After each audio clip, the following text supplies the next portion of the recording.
Since 2005, how can I put this? The Spectrum Center has been home to whatever NBA basketball team that plays inside, either for the Charlotte Bobcats or Charlotte Hornets. One of the staple pieces of Uptown Charlotte, as its history includes political oppositions, grassroots organizations, and the way it's seen as immoral, but we'll get to that soon.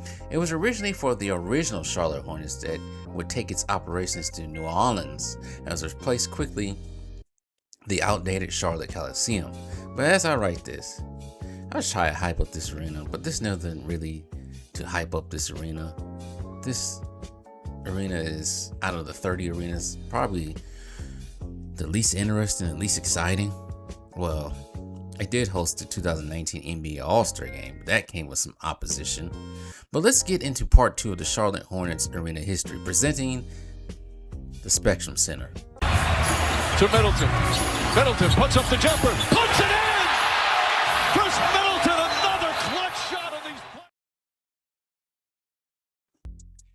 As said in previous videos, back in the early 2000s, Charlotte's Hornets George Shinn became very unhappy with the Charlotte Coliseum for its lack of luxury amenities. And keep in mind that the arena was built, it was built when Shinn glazed the hell out of the Coliseum for its large capacity. The state-of-the-art scoreboard that crashed onto the floor. Everybody remember that from part 1? Now, the Palace of Auburn Hills and the Charlotte Coliseum were both built and opened at the same time. But the Palace of Auburn Hills had 180 luxury suites, where the Coliseum only had 8. That was very short-sighted as hell. In 2001, the city of Charlotte had a non-binding public referendum for what was called a arts package that included funds to build a new arena uptown and was placed on the ballot for voters. That was done to demonstrate what believed to be a widespread public support for the new arena construction. And it almost worked until the time the mayor, Pat McCrory, voted a living wage ordinance days before the referendum. Now, there was a grassroots organization that supported a living wage and launched a campaign to oppose the arena, calling it immoral for the city to build a new arena when the city's workers didn't earn enough to make a living. There you go. The referendum went bust. 43% for the arena, 57% opposed. But the city's leaders weren't done yet on this arena. Unfortunately, due to the unpopularity of George Shinn, the city's leaders would not build a new arena if Shinn was involved. As the owner of the Hornets, they actually wanted Shinn to sell the team, but he outsmarted them in a way by moving the team to New Orleans, even though the NBA knew Shinn's popularity was at an all-time low, and I guess they didn't really care down in New Orleans. But the NBA did promise a new team in the city very soon for Charlotte. Thus, the city council and the county Charlotte is located in would approve the construction of the $260 million arena, even though that number has been disputed in past years. The new arena would be called, drumroll please, no drumroll please, the Charlotte Bobcats Arena. That's boring. You're boring everybody. Quit boring everyone. Yeah. Construction began July 29, 2003. The architects that were used to design the Coliseum was used for this arena as well. The architects wanted to bring, the city together, since the location of the new arena is downtown, with a plan of a large outdoor plaza typical of most arenas today. Construction finished around late 2005, opening on October 21st, 2005 with their arena capacity of 19,000 for basketball, but can reach up to 20,000 for wrestling. But with concerts and hockey rings, the capacity shrinks. The arena opened with the largest scoreboard in the NBA, a center-hung scoreboard that featured a one-of-a-kind light-up 360 3D mural of the Charlotte skyline, and it did not crash to the ground. The concourses inside the arena will be filled with various artwork showing the concept of community in Charlotte. And the Bobcats' first game in the arena will come against the Boston Celtics in an overtime victory, but finished their second season in this arena, because they played their first season in the Charlotte Coliseum, but finished their second season in the league 26-56, an improvement from the Bobcats' first ever season in the league. Also, a tidbit of information: by this time, the GOAT himself, Michael Jordan, had about minority stake in the Bobcats, becoming head of basketball operations. In 2006, the arena will find a new name, becoming the Time Warner Cable Arena from 2006 to 2016, before becoming its current name, the Spectrum Center, in 2016, at the time Warner folded and Charter Communications, which Time Warner turned to Spectrum. Now, the arena hosted other attendants, such as two hockey teams named the Charlotte Checkers. Both the teams named the same thing, an ice hockey team from the AHL and a minor league team. The WNBA team, as well as Charlotte Sting, for 1 year, and that was it. Events hosted in the arena, there have been the 2019 NBA All-Star Game, like mentioned, a game when Team LeBron beat Team Giannis by the final score of 178-64. Kevin Durant winning the MVP. Now, the arena was supposed to host the 2017 NBA All-Star Game, but lost the bid after the NBA opposition against the North Carolina's Public Facilities Privacy and Security Act, and we will not get into that. You have to look that up yourself. I'm not going to get into it on this channel. And the irony of this, the All-Star Game that year went to New Orleans. The irony.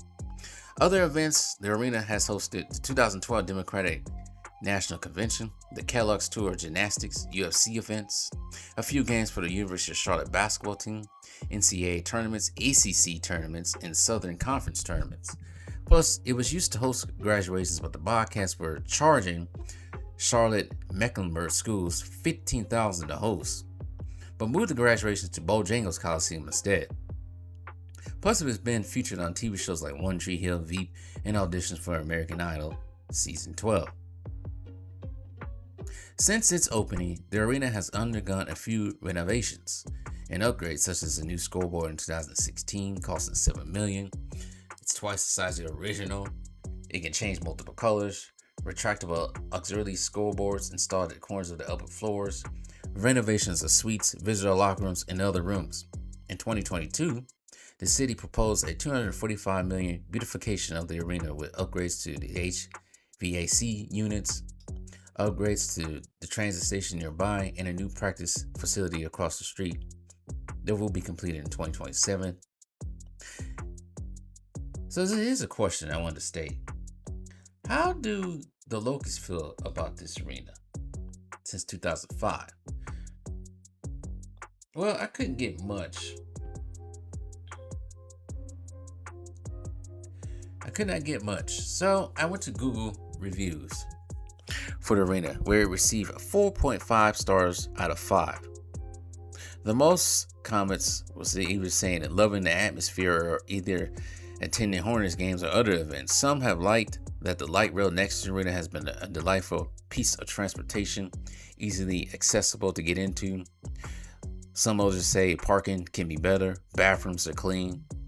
But what I continued to see the most was the atmosphere during Hornets games has been pleasant despite the Hornets' shortcomings since becoming the Hornets in 2014. With this arena only hosting a couple NBA playoff games since 2016 for the Hornets at least. But the Bobcats did host playoff games in 2010, where the Bobcats finished 44-38 that season. In 2014, the last season for the Bobcats, 43-39. In all three playoff appearances for both the Bobcats and this version of the Hornets, I should say, in this arena, they only played the Magic and Heat. Played the Heat twice, played the Magic once. Lost all of them. The Hornets, as a franchise, has not been out of the first round probably since 2003. It's been that long. And probably going to be longer, depending on how they do this, regarding their new acquisitions they have gotten in the last week or so, at the time of this video. But a matter of fact, the first playoff victory in this arena came April 23rd, 2016, when the Hornets won 96-80 against the Miami Heat, and winning again in the arena 2 days later with a final score 89-85. That's with Dwayne Wade on the team. But the series ended in 7 games in Miami. Out of all the arenas so far that I cover on this channel, the Charlotte Coliseum and the Spectrum Center have never hosted the NBA Finals game, nor even hosted the Eastern Conference Finals game, nor an Eastern Semifinals game, nor the Charlotte Hornets even got that far. Well, then again, Little Caesars Arena hasn't hosted the Eastern Conference Final game yet, or NBA Finals game, but Palace has done it. But it did host its first Eastern Conference semifinals series this year between the Pistons and Cavs. And from public opinion, the Spectrum Center has been seen as a decent arena for the city of Charlotte. Now, the one-star reviews that I have, there weren't that many that I saw, but they really had nothing to do with the arena. It's more of, complaints about the lack of good beer. Damn drunkards. But there was one complaint other than beer, and that was getting into the Spectrum Center. They said it was like getting into Fort Knox. But I think that's any NBA arena on game day. As of now, the Spectrum Center is going to be around for some time as it reached its 20-year mark of existence and renovations. Can't say it's the same for its predecessor that couldn't even make it to 19 years despite having a lack of luxury suites. But I also can't say the same for its nearby neighbor in the Bank of America Stadium, home of the Charlotte Panthers. But that's a video for someone else to do.